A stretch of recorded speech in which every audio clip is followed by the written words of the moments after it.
su abuelo de mi papá fue director musical del mariachi que acompañó y grabó con Javier Solís. Se llamaron Los Mensajeros y querían al niño del requinto, ¿no?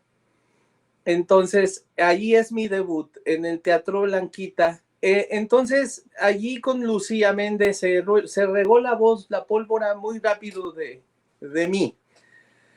Entonces, artistas como Carlos Cuevas, Gualberto Castro, Dulce, todos tenían boleros en su espectáculo y querían que yo participara. ¿Dónde empiezas a trabajar? ¿Dónde se empiezan a abrir puertas? Porque si no me equivoco, llega un momento en que empiezas ya a ser productor y a trabajar en compañías grandes o a trabajar con compañías muy grandes. Que lanzar el próximo año, el 2024, son 2 tributos a 2 grandes compositores y un disco de boleros en inglés con un cantante de Broadway. Esto lo vamos a sacar desde Nueva York. Entonces, el vivir el momento, el vivir el ahora, el no ser... bueno, ese es mi caso, porque mi caso es distinto, ya no ser la cereza del pastel.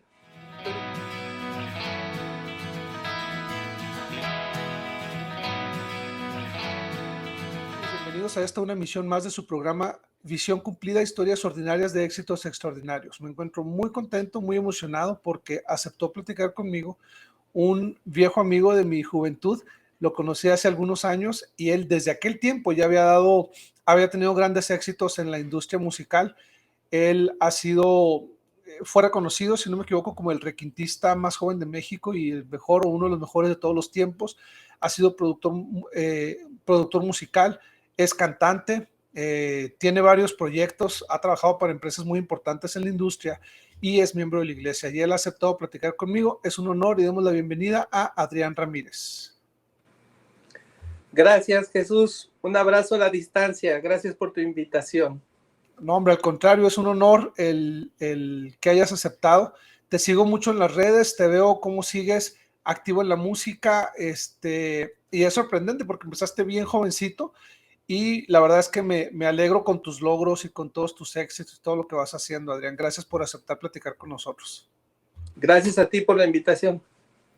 Okay, ahora, Adrián, empecemos. ¿Quién es Adrián Ramírez? Platícame un poco de tu niñez, de tus antecedentes familiares, ¿de dónde vienes? Bueno, mi padre se llama Felipe Ramírez, mi mamá se llama Virginia Ramírez. No son familia, pero coincidieron los 2 Ramírez, ¿verdad? Entonces yo soy Adrián Ramírez Ramírez. Mi padre trae sangre muy fuerte de músicos. Por parte de su madre, su abuelo de mi papá fue director musical del mariachi que acompañó y grabó con Javier Solís. Se llamaron Los Mensajeros. Y también mi bisabuelo, llamado Juan Alvarado, fue el director musical de los mariachis del cine mexicano. Entonces, pues de ahí viene la herencia, pienso, ¿verdad? De cómo ahora yo llego a ser productor y arreglista. Siempre me imaginaba a mi abuelo escribiendo sus partichelas a mano para todos los discos que se grabaron de Javier Solís y los éxitos. Ahora, mi niñez fue una niñez muy normal. Venimos de la cultura del esfuerzo. Mi padre primeramente fue panadero y después fue músico. Cuando yo recién nacido, mi papá decide ser músico. Cuando yo nací, mi papá tenía 20 años, entonces a esa edad él, yo creo que vio más posibilidad económica y su inquietud musical. Él se lanza con su guitarra en mano y de trovador. Fue mariachi un tiempo, pero después entró mucho al rubro del bolero, mi papá, ¿no? Entonces yo crecí y me arrullaron con la música de los Panchos, los discos de los Panchos, los Dandies, todos los tríos y también todos los exponentes de música buena de esa época. A mi madre le gustaba mucho Rocío Dúrcal, que fue una voz que a mí me inspiraba mucho de niño. Fui un niño muy normal, pero desde los 5 o 6 años descubrí que tenía el don de la música. A esa edad me regalan mi primera guitarra y no dejo de soltar la guitarra hasta el día de hoy. Oye, sorprendente, no sabía que tu abuelo, o sea, que venía de tanta tradición familiar y como bien lo dijiste, de exponentes de la buena música. O sea, Javier Solís es probablemente uno de los mejores, si no es el mejor, es uno de los mejores exponentes de la música de ese estilo aquí en México. Y obviamente, bueno, la música de tríos, los boleros, es música que llegó para quedarse. Podrán pasar generaciones y seguirán pasando estilos de música y siempre habrá alguien que aprecie y que disfrute un buen bolero bien tocado, etcétera.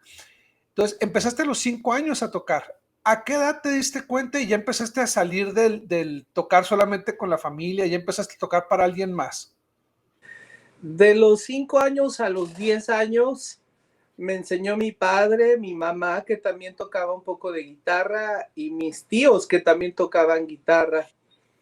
Pero a los 10 años mi madre me metió a la escuela libre de música. Eh, Cabe mencionar que yo a los reyes les pedía puras guitarras, ¿no? Yo ya no quise juguetes, no fui un niño de jugar con juguetes ni de tener amigos. Era de tener la guitarra en la mano y estar duro y duro y duro por horas. Entonces, a los 10 entro a la libre de música y empiezo a tener ya noción de teórica musical como guitarrista. De entre los 10 años y los 14, mis papás me llevaba mucho a fiestas donde habían muchos músicos.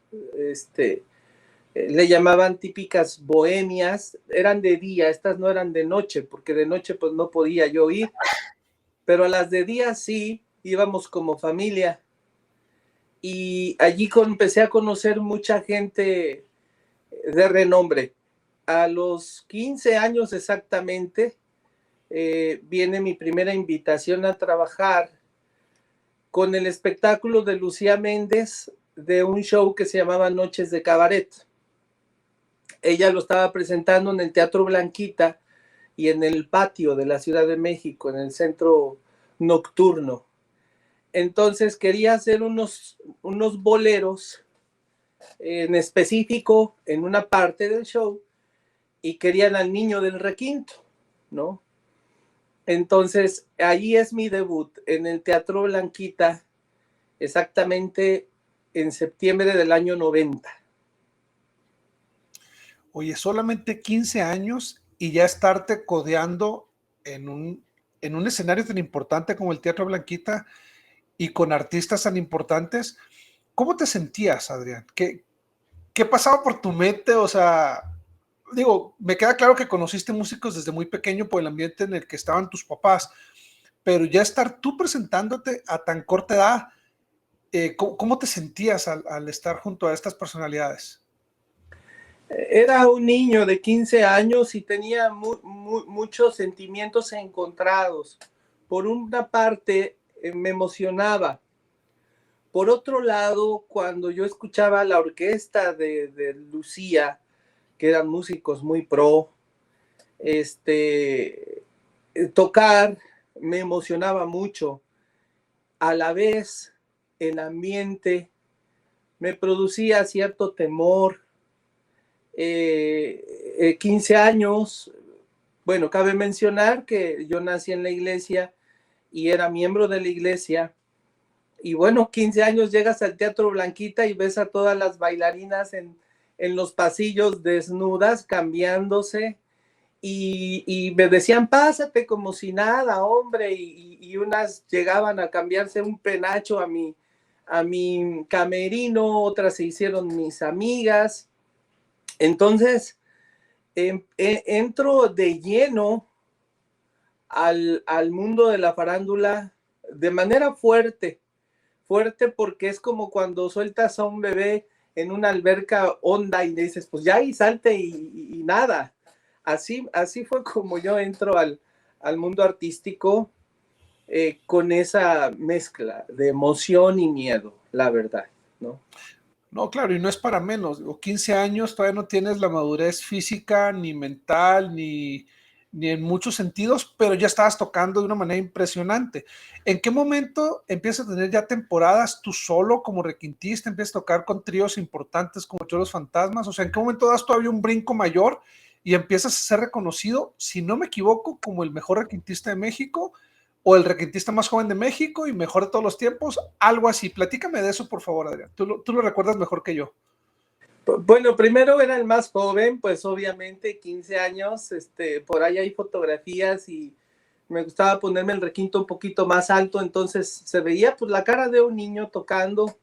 Eso era lo que llamaba la atención, más sin embargo, nunca lo hice mal, tenía mucha limpieza, a veces veo videos y tocaba mejor antes que ahora, creo, a ese tiempo. Entonces, tenía mucha digitación, tenía el virtuosismo de un guitarrista, ¿no? Creo que lo tengo aún. Entonces, allí con Lucía Méndez se regó la voz, la pólvora muy rápido de mí. Entonces, artistas como Carlos Cuevas o Alberto Castro, Dulce, todos tenían boleros en su espectáculo y querían que yo participara. Entonces, después de con Lucía Méndez, me llaman el trío Los Fantasmas, los que hicieron el éxito de Página Blanca y Celos de Luna. Me llaman a tocar con ellos, adaptándose a la gira de Lucía Méndez. O sea, cuando yo no tenía nada con Lucía Méndez, podía tocar con ellos, ¿no? Entonces, así fue, todos adaptaban. Al poco tiempo que estuve con Los Fantasmas, nos venimos a hacer una gira a Los Ángeles, al Teatro Mil y un Dólar.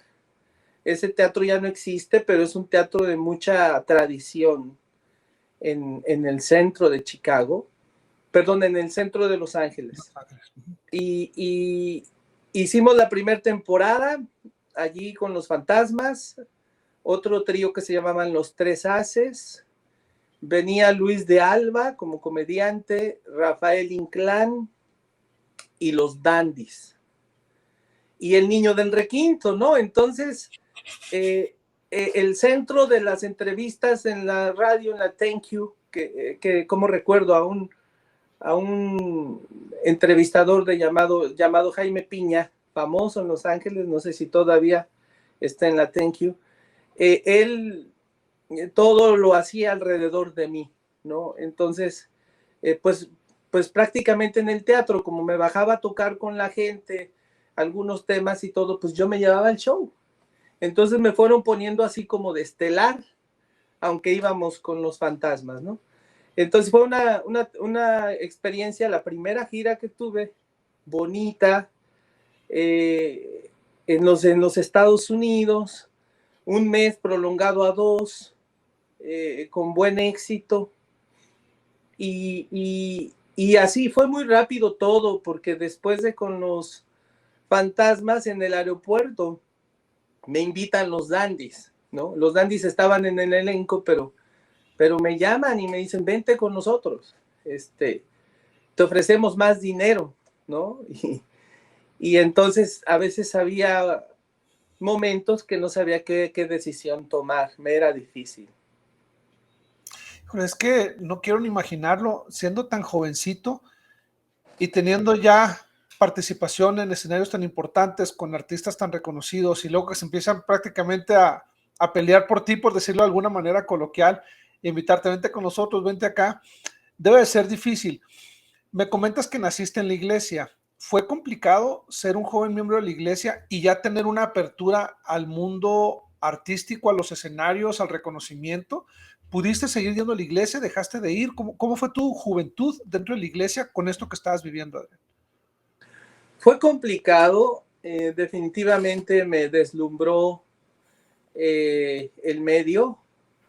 No podía asistir regularmente a la iglesia, sí asistía, muy esporádicamente cuando por alguna situación tenía un domingo libre en México, asistía, todavía vivía con mis padres, pero por lo regular, pues como trasnochaba mucho, llegaba a las madrugadas muy tarde los sábados de trabajar, entonces fui dejando a un lado mi asistencia a la iglesia y, y bueno, fuimos postergando como familia esa parte, bien justificable, obviamente, sabes que no, pues está trabajando, estábamos ganando, vas adelante a ver cómo se acomodan las cosas, pero desde que cumplí 15 años yo dejé de asistir regularmente a la iglesia, iba de vez en cuando nada más.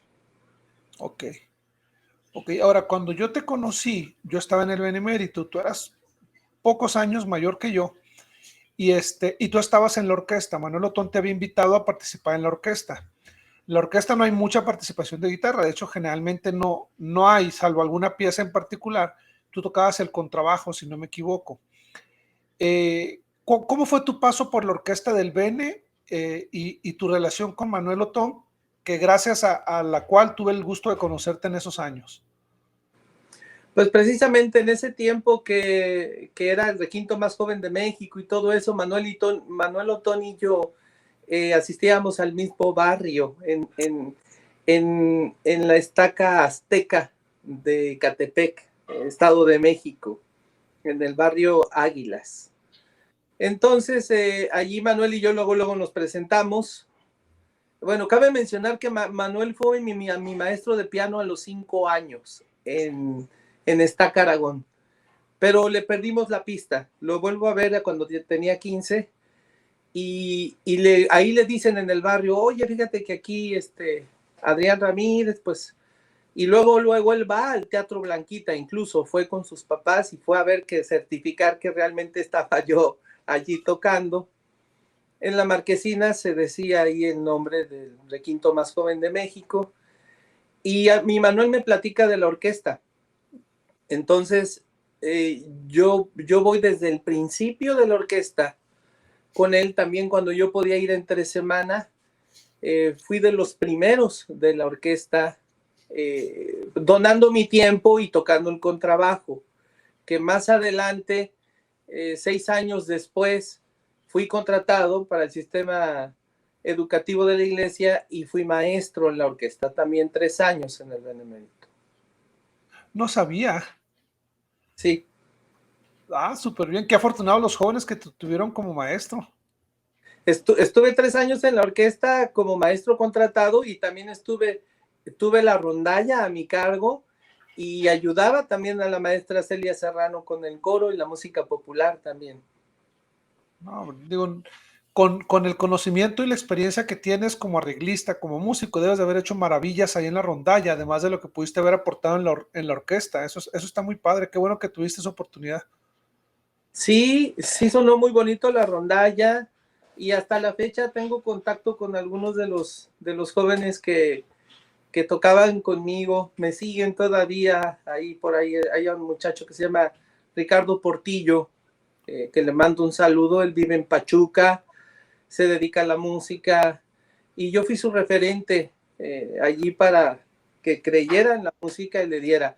Yo cuando llego al Benemérito es porque venía de trabajar de una gira muy larga en Japón y como que me quise asentar un poquito en la Ciudad de México y me ayudó el Benemérito mucho a eso. Sí, de hecho, cuando yo entré, la orquesta tendría apenas un par de años, porque empezó, creo, cuando Lisset empezaba. Entonces, tuve la oportunidad de estar en parte de los inicios de la orquesta, ver el esfuerzo de Manuel, de Rubén Darío, y bueno, yo te veía a ti ahí y a Manuel me hablaba maravillas, es que Adrián es lo máximo y todo. Y algo que me sorprendió, después salgo del Benemérito, me voy a la misión, y en la misión, la música que yo escuchaba como misionero que me permitía relajarme o en las mañanas o mientras estudiaba, era un disco que habían grabado, o bueno, un cassette en aquellos años, que había grabado Manuel Otón contigo, con la maestra Rojas, con algunas canciones himnos de la iglesia que tú tenías la oportunidad de escuchar en aquellos años. Entonces ahí es donde me doy cuenta que no solo eres muy buen guitarrista, sino que además cantabas. Platícame, ¿qué les dio por empezar a compartir parte de esa música, ya dejarla grabada para que pudiéramos disfrutarla los misioneros? Bueno, los miembros en general. Era una gran necesidad la que tenía la iglesia en ese tiempo y que incluso todavía la tiene, ¿eh? En México, en América Latina. Entonces nosotros tuvimos a bien producir de manera independiente varios discos. El primero que hicimos era disco y casetito, teníamos que sacar ambos. En ese tiempo los coches era la transición del cassette al CD. Hicimos otro que se llamó Con Fe en Cada Paso, que fueron puros himnos. El primero eran canciones misionales, En la palma de tu mano, Le oí venir, muchos títulos bien bonitos de Yanis Caperry, de Lex de Acevedo. El segundo fueron himnos del himnario, arreglados todos por Rubén Darío, muy bonito. Ese disco participó la orquesta, una parte pequeña de la orquesta del Ejército y Fuerza Aérea de México, la Sedena, una cantante soprano también del Ejército, la hermana Yolanda Rojas y un servidor, ahí cantamos, y luego hice un disco para las mujeres jóvenes que se llama Mujer Virtuosa, y luego mi hermano Abraham y yo hicimos un disco que se llama La Gran Misión también, en donde canta mi hermano. Hay muchos himnos misionales también, y ese disco lo hicimos en honor a que mi hermano venía llegando de la misión. Entonces, hay como 5 o 6 discos por ahí rodando en YouTube. Sí, y es lo que te iba a decir, probablemente estén en YouTube porque lamentablemente todavía no estamos muy acostumbrados a pagar y yo no sé ahorita qué tan fácil o difícil sea todavía encontrarlos, yo creo que ya no, pero lo interesante es que ustedes fueron pioneros en eso, en buena música que no era producida por la iglesia, pero que eran buenos arreglos o buenas interpretaciones de himnos que nos permitían tener opciones para escuchar. Y como bien lo dices, todavía en español todavía nos falta. En inglés hay muchas opciones, en español todavía hay muy pocas. Ojalá que más personas se animen a grabar. Sí, hace falta. Ahora, Sí. estoy seguro de que no sacaste ni un solo peso de eso. O sea, quizá fue más el costo de la producción y de sacar los discos que lo que hubieran podido ganar al venderlos. Realmente no creo que haya sido negocio o que lo hayan hecho con miras a algo de negocio, ¿no? No, solo sacábamos para recuperar un poquito lo invertido. Y también ensamble Saraembla, que se llamaba, lo usábamos mucho. En ese tiempo veíamos la gran necesidad de música en la iglesia. Íbamos a muchas conferencias de estaca y nada más nos invitaban a comer los presidentes en Tecalco, en Conejos Hidalgo, en toda la área metropolitana. Cuando fue presidente de misión, un amigo muy querido, José Luis Torres, en Veracruz, fuimos a hacer una casa abierta con el ensamble Saraembla a la Misión México-Veracruz en el 2002, y esta casa abierta, o 2001 creo, por ahí, porque yo llevaba a mi primer hijo muy, muy pequeñito, una casa abierta con más de 1,000 invitados y nosotros cantando allí. Obvio, se puso un escenario, se puso equipo de audio.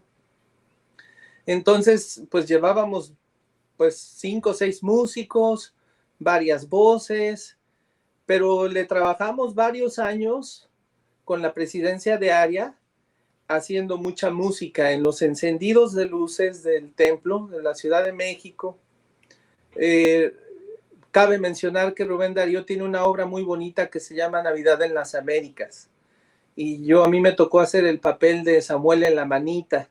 Me subieron arriba de la estaca Aragón ahí por una de las agujas, y habla de toda la profecía de Samuel en la manita cuando profetiza que El Salvador llega a América. Es una obra musical muy hermosa que tenemos el proyecto de rescatarla y grabarla profesionalmente. es corrida, no para la música durante más de una hora, es maravillosa y al parecer Manuel Otón tiene la partitura original, ya que por desfortuna Rubén murió hace un par de años. Sí, sí, gracias. Oye, pues sí, recuerdo que tocaban en el centro de visitantes. Entonces me queda claro que fue aprovechar los talentos de ese bello grupo y siempre estaban compartiéndolo por todos lados. Ahora, por otro lado, seguías en tu vida profesional. ¿Qué pasa con Adrián Ramírez después de todo esto? ¿Dónde empiezas a trabajar? ¿Dónde se empiezan a abrir puertas? Porque si no me equivoco, llega un momento en que empiezas ya a ser productor y a trabajar en compañías grandes o a trabajar con compañías muy grandes. Platícame un poco de esta etapa de tu vida, Adrián. Sí, precisamente cuando estaba yo en Benemérito, me llaman de la oficina de Guadalupe Pineda.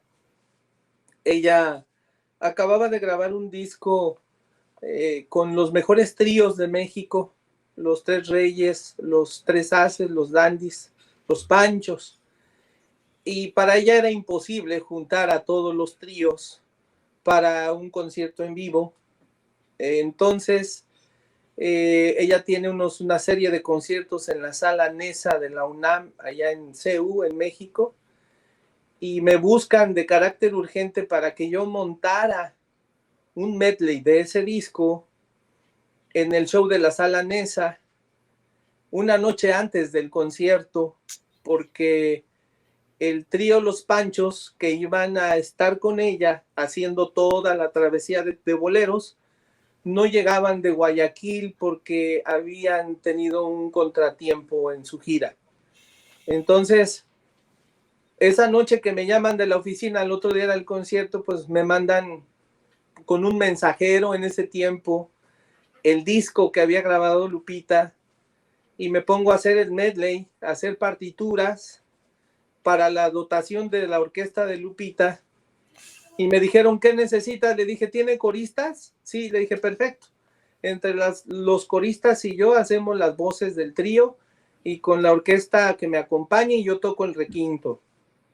Hago los papeles, me voy al ensayo temprano.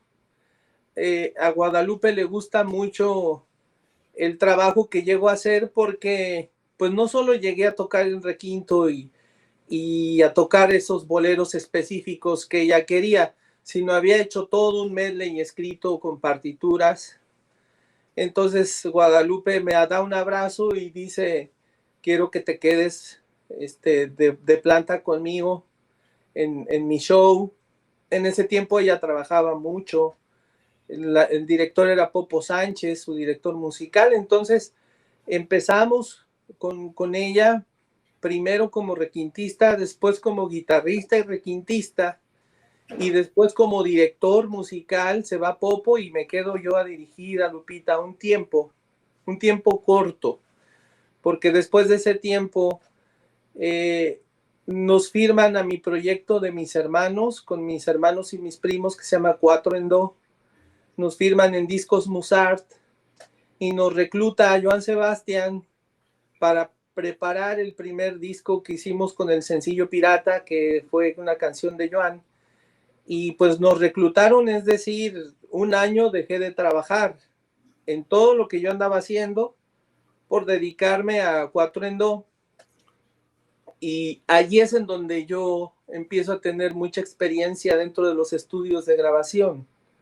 No tenía 4 estudios a mi disposición en Musar, estudio A, B, C y D, estudios grandes, incluso en uno de ellos grabaron los Beatles Bésame Mucho. En todos esos estudios pasaron grandes artistas desde Oscar de León y todos los artistas de aquel tiempo, Alberto Vázquez, César Costa, Enrique Guzmán, todo el mundo grababa allí. Entonces, ahí empiezo a aprender cómo se hace un disco bien profesional, pero como ya traía yo noción de escribir, de arreglar, de orquestar, pues fue cuestión de que nada más adivinaran y se diera esa mezcla que le llamamos buena suerte, que es cuando se conjunta la preparación con la oportunidad, ¿no? Entonces, en muchas ocasiones de mi vida ha llegado muy, muy acertadamente la buena suerte. Esa fue una de ellas. Oye, digo, para aquellos que no se dedican a la música, es bueno aclararles que eso que hiciste es sumamente difícil. Que te den un día antes y te digan, necesito que me hagas todas las partichelas o me ayudes a montar esto que ya está, pero que no llegan los músicos que saben hacerlo. Y de un día para otro montarlo es algo sumamente complicado, aún sabiendo de música. Entonces, obviamente, Lupita vio en ti el talento, la disposición, la dedicación, porque le sacaste el jale adelante de un día para otro. Eso es bien, bien difícil. Y me queda claro que, como bien dices, cuando estás preparado, cuando tienes el talento, cuando tienes el conocimiento, las oportunidades llegan, ¿no? Y la buena suerte se dio precisamente porque la oportunidad llegó cuando estabas preparado para ella. Y bueno, he escuchado algunas canciones de Cuatro en Do, creo que son voces, son chavos talentosos y estaban retomando el proyecto, ¿no? ¿Estás grabando u otra vez están cantando juntos o me equivoco? Cuatro en dos siempre ha estado vigente. Lo que Okay. sucede es que como somos familia y yo me vine a vivir a Estados Unidos, mi hermano Abraham también está en Texas y mis otros dos primos hermanos tienen sus propios negocios en México. Eh, en los últimos 5 años hemos trabajado muy poquito, 1 o 2 shows por año, pero ahorita Cuatro en Do trae 3 discos muy importantes que lanzar el próximo año, el 2024. Son 2 tributos a 2 grandes compositores y un disco de boleros en inglés con un cantante de Broadway. Esto lo vamos a sacar desde Nueva York. Es como un Frank Sinatra, pero en lugar de la Big Band va a traer al cuarteto de guitarras, ¿no? Okay. Está buenísimo ese proyecto. En ese proyecto hay 3 empresas norteamericanas muy interesadas en hacer todo el marketing y todo el community management. Y esperemos que Cuatro en Do pueda dar una buena sorpresa en Estados Unidos. Aunque realmente déjame te digo que Cuatro en Do es un cuarteto que, como somos familia y tenemos mucha química, es un proyecto que realmente tiene el éxito muy probado, pero a la vez hemos tratado de respetar nuestras vidas y nuestras familias y nuestras decisiones y no hemos antepuesto al grupo a sacrificar algunas otras cosas, ¿no? Como muchas otras agrupaciones. Si nosotros hubiéramos sido más tenaces, como Maná, como Caifanes, como muchos, como Café Tacuba, por ejemplo, ¿no? Y nos hubiéramos clavado mucho en Cuatro en Do, pues ahorita estuviera en otro nivel. Pero realmente nosotros a Cuatro en Do lo fuimos manteniendo pues muy flat, ¿no? Ahí en el gusto. Lo último que hizo Cuatro en Do hace 5 años fue un trabajo durante 6 años que estuvimos de la mano de los shows del maestro Armando Manzanero, ¿no? Entonces andábamos con él de gira en todos sus eventos, él nos impulsaba, nos promovía, y cuando muere Manzanero también ahí es un pesar para nosotros, y luego la pandemia pues ha hecho que los grupos tengan un parteaguas en lo que otra vez se acomoda la industria de la música en el mundo, ¿no? Sí, creo que la pandemia pegó muy duro y también, digo, la muerte de Armando Manzanero, pero no solo es eso, es como que un cambio generacional que se está dando y se requieren nuevos músicos que vengan impulsando, nuevos escritores, compositores que vengan impulsando las generaciones por venir y no limitarnos solamente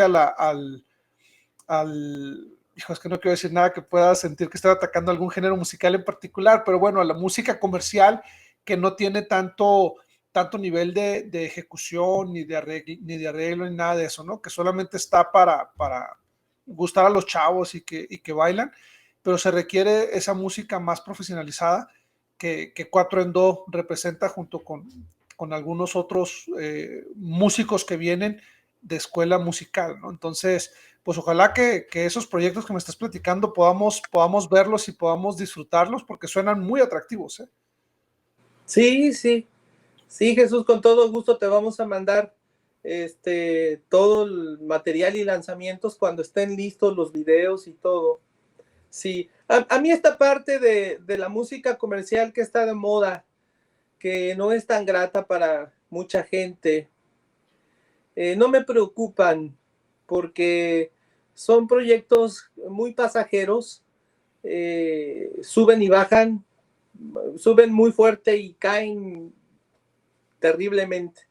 Entonces la clave de esta carrera, yo la entendí pronto, es de resistencia. Cuando yo sabía que yo tenía el don de tocar, en donde me invitaran, en el género que quisieras, desde la música clásica, el jazz y pasando por muchos estilos populares, y que podía yo interpretar también varios estilos, me pude dar cuenta que nada más era cuestión de que yo me fuera acomodando en el momento y en el lugar correcto.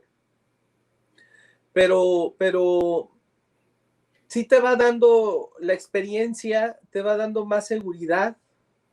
Yo ahorita no me atrevo a criticar nada porque disfruto todo, incluso se me hace muy chistoso ver a Bad Bunny o a muchos personajes de regional mexicano, se me hace cómico, pero lo que es esencia pura de arte musical es otra cosa y la gente también lo tiene ya muy claro, ¿no?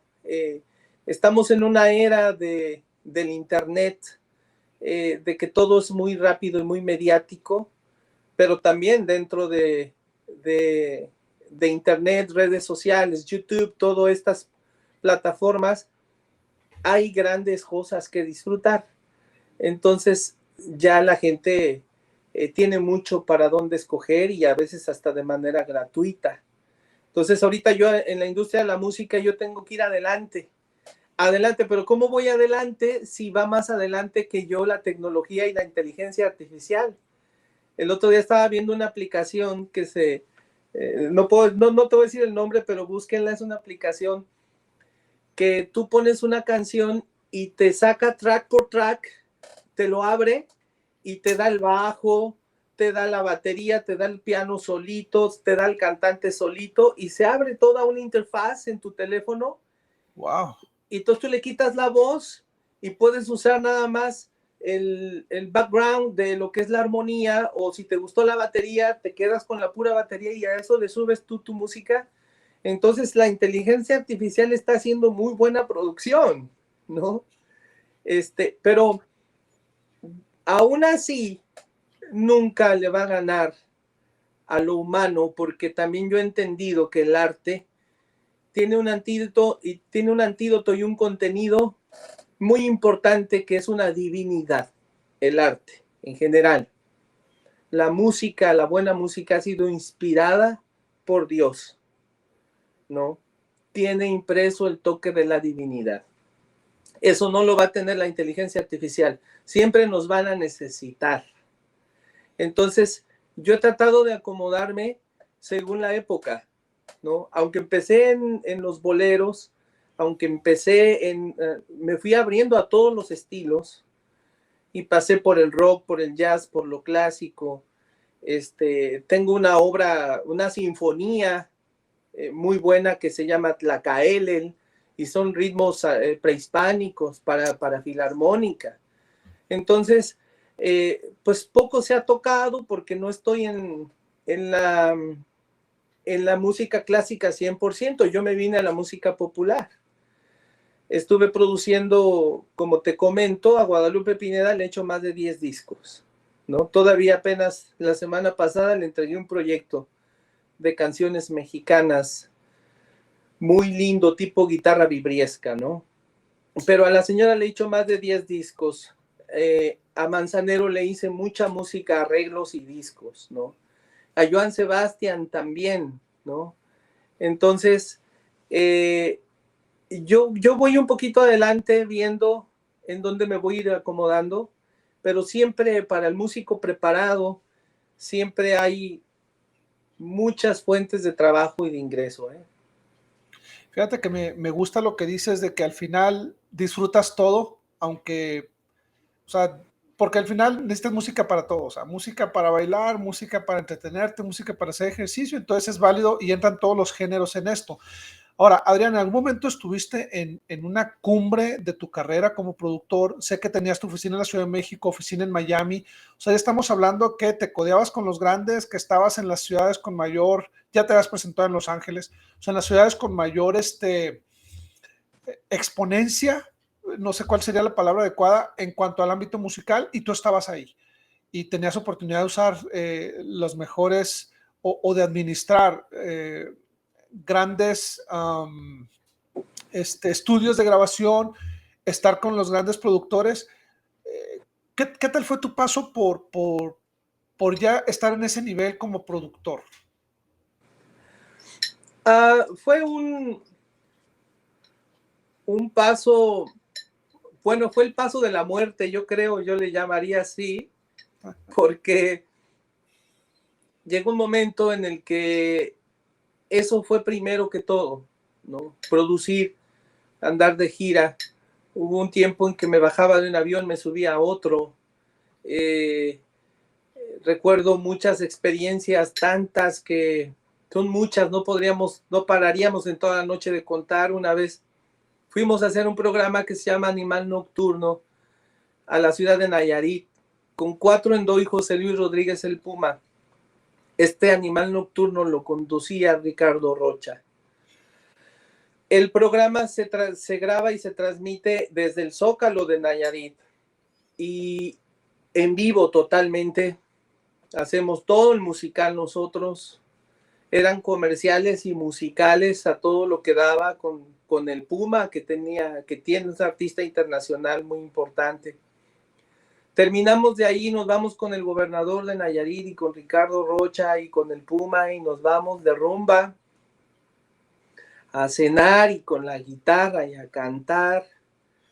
Y de allí al hotel, a hacer maleta, al aeropuerto, llego al aeropuerto de México y no me acordaba que me estaba esperando una camioneta porque estaba yo produciendo 2 temas para el grupo Elefante. No había dormido varios días y bueno, me voy al estudio a trabajar, a grabar y todo, pero en el camino voy perdiendo la necesidad y el compromiso con una familia. Incluso en la comunicación con mis hijos era siempre, déjame ver si puedo llegar, déjame, o te mando a mi chofer para que vaya por ti y te traiga, que me veas 30 minutos, comas conmigo y te regresa al hotel, porque yo estoy grabando. Entonces mis hijos crecen conmigo entre ensayos y grabaciones. Se quedaban dormidos en los booths de los estudios de grabación. Entonces, sí, en mi vida llega un punto en el que mi vida empieza a tener muchísimas complicaciones de tipo emocional, porque yo no era dueño de mi vida, sino era todo el gremio en donde yo estaba metido, involucrado, no era producir artistas. Me tocó descubrir a un proyecto que se llamó Sasa, la mesa que más aplaude. Este proyecto lo sacamos de Veracruz. Sale de un antro de mala muerte de Veracruz con Oscar Lobo, lo firmamos en Musart. Nos gana la piratería por un mes de anticipación el tema en Top 10 y nosotros no lo habíamos podido grabar ni teníamos disco y ya era tema de Big Brother incluso. Hacemos discos, sacamos tema y todavía así alcanzan los primeros lugares de venta, ¿no? Y todo eso era de manera ejecutiva. Ya no estaba yo Yo seguía con 4 en 2, seguía acompañando a Joan, seguíamos con el Puma, seguíamos aquí y allá con Alejandro Fernández.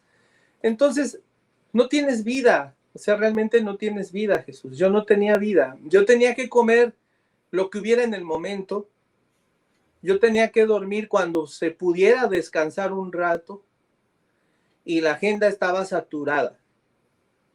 Y pues siempre, por más que yo quería organizarme, no se podía, porque en el ambiente de donde yo venía, siempre habían contratiempos y siempre un proyecto si iba a hacer 3 días, terminabas haciéndolo en 6, ¿no? Me tocó hacer con Televisa varios años la música del Canal de las Estrellas de la Serenata a la Virgen de Guadalupe, ¿no? Que por cierto, 4 en 2 fue a cantar en un par de ocasiones y junto con a las mañanitas a la Virgen. Era un proyecto que producía Eduardo Magallanes, productor y director de Juan Gabriel, pero el maestro ya estaba enfermo y me aventaba a mí por delante a que yo me aventara su chamba y él cobraba y nos repartíamos, ¿no? Entonces, así viene mi vida, con mucho acelere. Yo vengo adquiriendo experiencia muy joven, entonces a mí los escenarios entre más grandes, menos miedo, menos nervios, menos me intimidan. Ganamos Gaviota de Plata en la Quinta Vergara en Chile, en el Festival Viña del Mar, en una competencia folclórica que íbamos de cotorreo, 3 amigos. Jesús Monarres, el compositor del dueto Lari Monarres, Rodolfo Muñiz, sobrino de Marco Antonio Muñiz, de intérprete, y yo de arreglista y compositor de la canción, coautor, un tema que se llama La Vida. Íbamos de cotorreo nomás a pasarnos unas vacaciones en Viña del Mar y ganamos segundo lugar, Gaviota de Plata y $150,000, ¿no? En esas competencias nosotros teníamos que estar todos los días en el escenario para que nos fueran eliminando. Pero después de nosotros venía Tom Jones, venía Alejandro Sanz, venía Marc Anthony, venía Ricky Martin, venía el Puma, ¿sí? Entonces, pues nosotros en backstage, pues estábamos con todas esas personas socializando. Entonces, me vuelvo un experto de los auditorios nacionales, Quinta Vergara, todo eso, pero me viene después cobrando factura esa vida. Entonces tengo que hacer un alto, bajarle, y no lo logré en México y me tuve que venir a Chicago y renunciarle a todo. Ahorita estoy en un 10% de lo que antes trabajaba. Sí, Adrián, y eso viene en lo siguiente que te quiero preguntar. Tú estabas con un tren de vida súper acelerado y en algún momento llegamos a comentarlo, sentiste que no era por ahí, das prioridad a ciertas cosas que son valiosas como la familia, como el servicio en la iglesia, como todo esto, y entonces literalmente pones un freno por completo a ese tren de vida tan acelerado, tan emocionante, pudiera parecernos a muchos, rodeado de fama, de personalidades, y decides seguir en el medio, sigues trabajando, tienes buenos proyectos, ya nos comentaste un par de ellos y sé que hay otros más muy buenos, no sé si vas a comentar lo que me dijiste el otro día, pero al final, hoy en día tienes mayor equilibrio en tu vida, puedes disfrutar a tu familia, puedes servir en la iglesia. ¿Qué consejo nos darías a aquellos que estamos escuchando en cuanto a cómo mantener ese equilibrio en la vida? O sea, ¿cómo es que pudiste dar las prioridades necesarias? Hoy en día llevas una agenda, tomas tiempo para ti, tiempo para tu familia, tiempo para tu servicio. ¿Cómo lograste esto, Adrián? Bueno, tuve que sufrir, tuve que tocar un fondo, un fondo, eh, un vacío existencial. Obvio, no tenía una vida espiritual activa y realmente hubo un momento en que desperté y me sentía como el conejo de Alicia en el País de las Maravillas. Corría con mi maletín y no sabía dónde iba, ¿no? Entonces, por suerte, yo siempre he tenido un testimonio del Evangelio y por suerte siempre tuve ese faro de luz y líderes de la iglesia que estaban atrás de mí, aunque no era un miembro activo, siempre tuve amigos y líderes importantes, fuertes para mí. Yo creo que el Señor me mandaba ángeles. Siempre tenía 2 o 3 amigos, 70, autoridad de área, con los que comía 1 o 2 veces por mes. En todos estos años de trajín, y siempre hice trabajo para la presidencia de área de México, de una u otra forma les ayudaba con algunos proyectos y lo hacía sin cobrar. Entonces, cuando yo hago este alto, yo todavía venía a 200 por hora, El alto fue así como de a 200 por hora y quemando llanta, así, ya no puedo más, ¿no? Si yo sentía que me iba a enfermar y que tenía que hacer un alto, incluso irme si de eso se trataba, ¿no? O sea, cuando uno va a hacer un cambio, muchas veces es importante que sea de raíz. Y muchas veces te puedes ir a Marte, pero si tú eres el problema, pues hasta allá va a ir el problema. Aquí el asunto era que yo sí necesitaba, el consejo que doy como miembro de la iglesia es siempre tener tu vida en el escritorio de tu obispo, en un análisis inteligente con el espíritu para que te ayude a tomar todas tus decisiones, por muy pequeñitas o insignificantes que sean. Si tú le tienes confianza a tu obispo, si tienes una relación de amistad con él, si abres tu vida y tu corazón con tu obispo, él te va a dedicar tiempo y él te va a ayudar. Y yo era lo que yo necesitaba, un líder con constancia de cada domingo, ¿no? Ahora aprecio mucho la razón de por qué es cada domingo y no como yo venía haciéndolo una vez al año. Eso no me daba nada. Entonces, yo me vengo a Estados Unidos priorizando la obediencia y las cosas del Señor, porque en todos aquellos años, primero era mi voluntad y mis ideas y mis impulsos. No estoy arrepentido, fíjate, o sea, tampoco estoy arrepentido. Realmente disfruté, sí, viví, pero habían cosas que no estaban bien y que había que corregir. Y tuve el valor de reconocerlo y el valor de corregirlo. Y yo creo que ahora, aún hasta el último día de mi vida, tendré cosas que mejorar. Oye, y qué bueno que tuviste ese buen amigo que te apoyó, que ha sido un gran líder. Hoy en día, si no me equivoco, trabajas lado a lado con él, ¿verdad? Sirves en el obispado, ayudas a tu obispo en esta labor para beneficiar a otras personas como tú fuiste beneficiado en su momento. Sí, soy consejero de mi obispo, somos amigos y aprendo siempre mucho de él. Del otro consejero también, el obispo es de Puerto Rico, el otro consejero es de Costa Rica y yo soy mexicano. Entonces, pues ya te imaginarás las culturas y me vine solo a Chicago, entonces, pues realmente mi familia son los miembros de la iglesia, las actividades, estoy en una etapa de mi vida más madura, sí me llaman para invitarme a que me regrese a México a hacer X o Z proyecto, pero ya encontré aquí una estabilidad, un trabajo más sencillo. Mi trabajo ahora aquí es más simple. Canto en algunos restaurantes, en algunas torres del downtown de Chicago. Canto en muchos eventos, doy clases.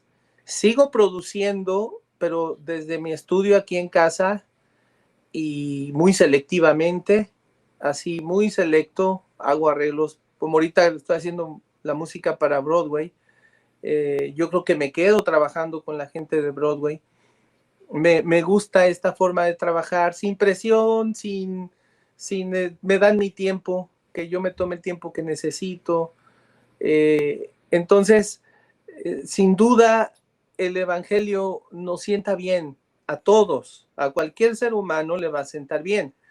Aquí la clave yo creo que es siempre estar dispuesto y amar, amar la obra. Yo tengo un testimonio, pero también mi testimonio ha tenido pruebas y también mi fe ha decaído y también he dudado, sí, pero, pero me he levantado, siempre he sentido el amor de Dios en mi vida y fíjate qué bonito, siempre es con la música, ¿no? O sea, la música me conecta con mi Padre Celestial y yo creo que soy consentido, un hijo consentido.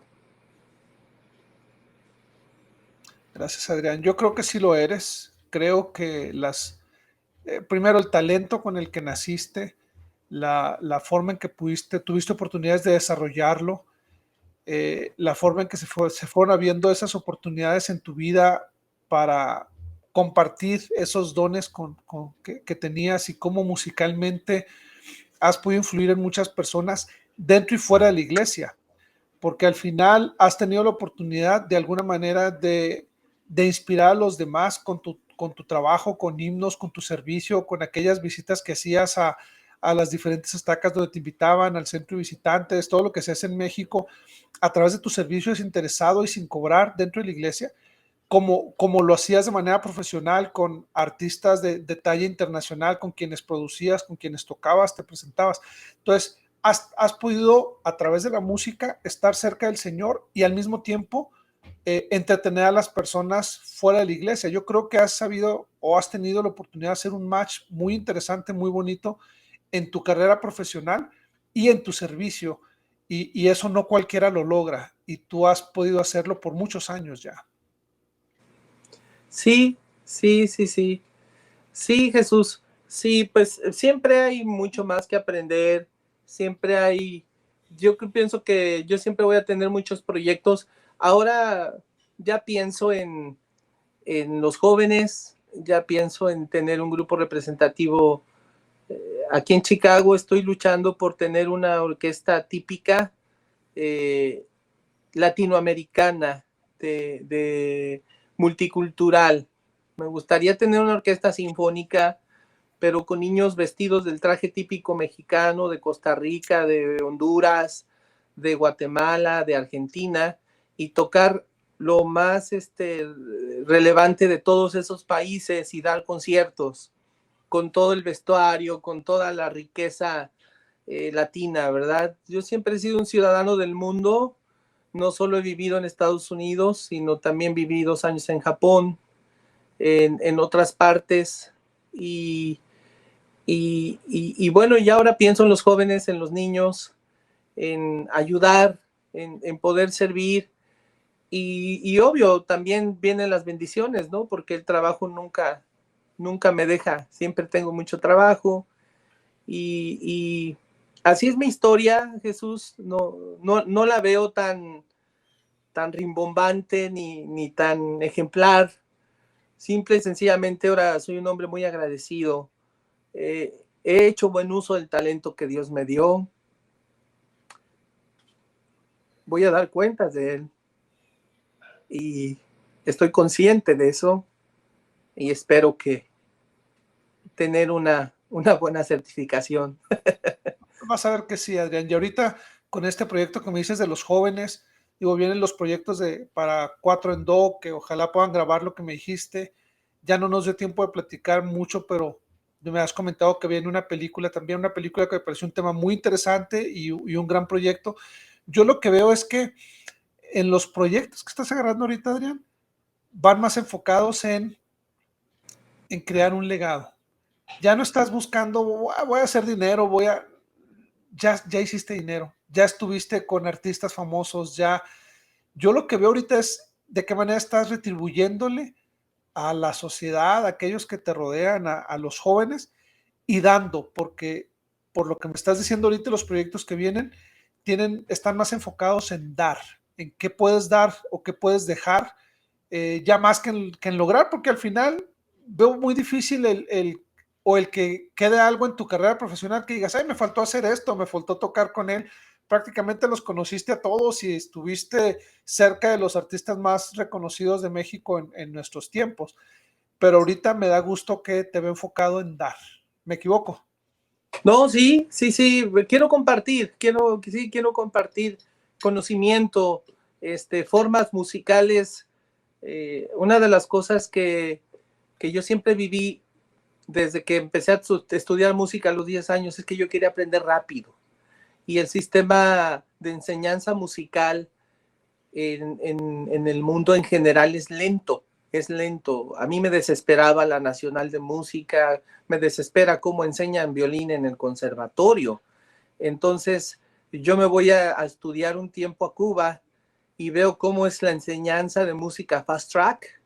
Entonces, ahora yo es lo que quiero, un niño, un joven con talento y virtuosismo, graduarlo en 2 años y medio y vámonos, porque la experiencia es bien interesante, enseñarle a componer, enseñarle a ejecutar, es que no es tan difícil leer una partitura, no es tan difícil saber composición y éntrale, ¿no? Al proyecto directo, ¿no? Ahora sí es como yo enseño, como yo inspiro a nuevas generaciones, o sea, a los 3 meses de estar dando clases los meto al estudio y los empiezo a grabar y los empiezo a producir para que todo se vaya rápido, ¿no? No, Entonces, super. ese es mi interés, ayudar a las nuevas generaciones y seguir poniendo un granito de arena en la música de la iglesia, que también por ahí tengo un proyecto de un disco de himnos con guitarra, sí tengo el proyecto de la película, después lo platicamos un poco más enfáticamente, Jesús, pero estoy bien agradecido y me da mucho gusto verte también bien a ti y exitoso, también verte a ti exitoso, bien, exitoso con tu familia unida, exitoso con tus negocios, exitoso porque eres de Chihuahua pero vives en Salt Lake City y eso, todas esas decisiones de valor que has tomado y que siempre tú de la mano de tu familia, pues también te lo he seguido y te lo quiero reconocer también. Gracias, Adrián. Y al rato que me anime a grabar un disco con mis hijos, ahí te hablaré para que nos orientes y y nos produzcas. Oye, por último, Adrián, te agradezco mucho. Es un placer verte, es un placer platicar contigo. Me gustaría, para todos aquellos que nos hicieron el favor de seguir la entrevista hasta este momento, con toda la experiencia que ya hemos escuchado de ti, ¿qué consejo de vida nos darías? Si tuvieras enfrente a alguien a quien estimas mucho y te dijera, dime cómo puedo hacerla mejor, cómo puedo tener una mejor vida, ¿qué consejo le darías? Primeramente, esto te lo puedo decir, contestar como le hablo a mis hijos a hoy en día, mis hijos los mayores. Conócete a ti mismo y dale relieve a tu vida de acuerdo a tus dones, tus gustos y lo que piensas que es tu felicidad y ve por ello, pero de la mano del Señor, de la mano de Dios, ¿no? Eh, el consejo que yo le doy a mis hijos y a cualquier persona es ese, que se necesita de una inspiración divina, se necesita de una conexión consciente, un contacto muy consciente con Dios, saber quién es y por qué, de dónde venimos, qué hacemos aquí, a dónde vamos. Eh, entonces, otro consejo que también me gusta dar, porque es algo que practico desde hace poco tiempo, es vive el momento, vive el ahora, el aquí y el ahora, eh, con todos los elementos que inteligentes de sabiduría que tienes y tiene que ver con el respeto y con el amor. Yo ahora llego a un lugar y quiero ser uno más, quiero pasar desapercibido, quiero disfrutar de ellos, no que ellos me disfruten tanto a mí. Entonces, el vivir el momento, el vivir el ahora, el no ser, bueno, ese es mi caso, porque mi caso es distinto, ya no ser la cereza del pastel, pero como consejo de vida, pues sí, mantenerlo simple también es muy importante, ¿no? Y esto como miembros de la iglesia es algo que yo veo. Ahora el servir en un llamamiento, en un obispado aquí en Estados Unidos, es un poquito diferente que en México. Sí te requiere mayor compromiso, te requiere, porque es más delicado, ¿verdad? Ok, pero cuando yo me involucro en estos servicios, estoy dispuesto que es para toda la vida. Entonces, trato de disfrutarlo de manera simple y que la gente también lo vaya sintiendo de esa forma, ¿no? Que te vaya sentando el evangelio en tu vida, que te sienta bien, no que sea forzado, ni que sea manipulado, ni de chantaje, ni nada, ni negociable tampoco, porque se puede malinterpretar una religión, una filosofía dogmática, es hago esto, pero me das esto, ¿no? Y yo nunca he tenido esa negociación con mi Padre Celestial. Yo siempre he tenido la frente agachada en humildad y gratitud, y lo que Él diga está bien. Siempre lo que Él diga está bien. Ese es mi consejo. Espero me hayan entendido. Gracias, Adrián. Digo, me queda claro que es importante conocernos, que es importante reconocer o ser humildes ante el Señor. Y bueno, la verdad es que creo que podemos estarnos largo y tendido, tendríamos mucho que platicar, pero el tiempo es corto y me gusta ser respetuoso también con la audiencia. Te mando un muy fuerte abrazo, gracias por haber aceptado platicar con nosotros, gracias por compartir tu historia y por hacernos ver que se pueden alcanzar los sueños y se puede mantener un equilibrio en la vida. Y queridos amigos, esto fue Visión Cumplida, historias ordinarias de éxitos extraordinarios, y el día de hoy tuvimos el gran honor de tener con nosotros a Adrián Ramírez Ramírez, productor musical. Hasta la próxima. Gracias, Jesús. Hasta la próxima. Bendiciones.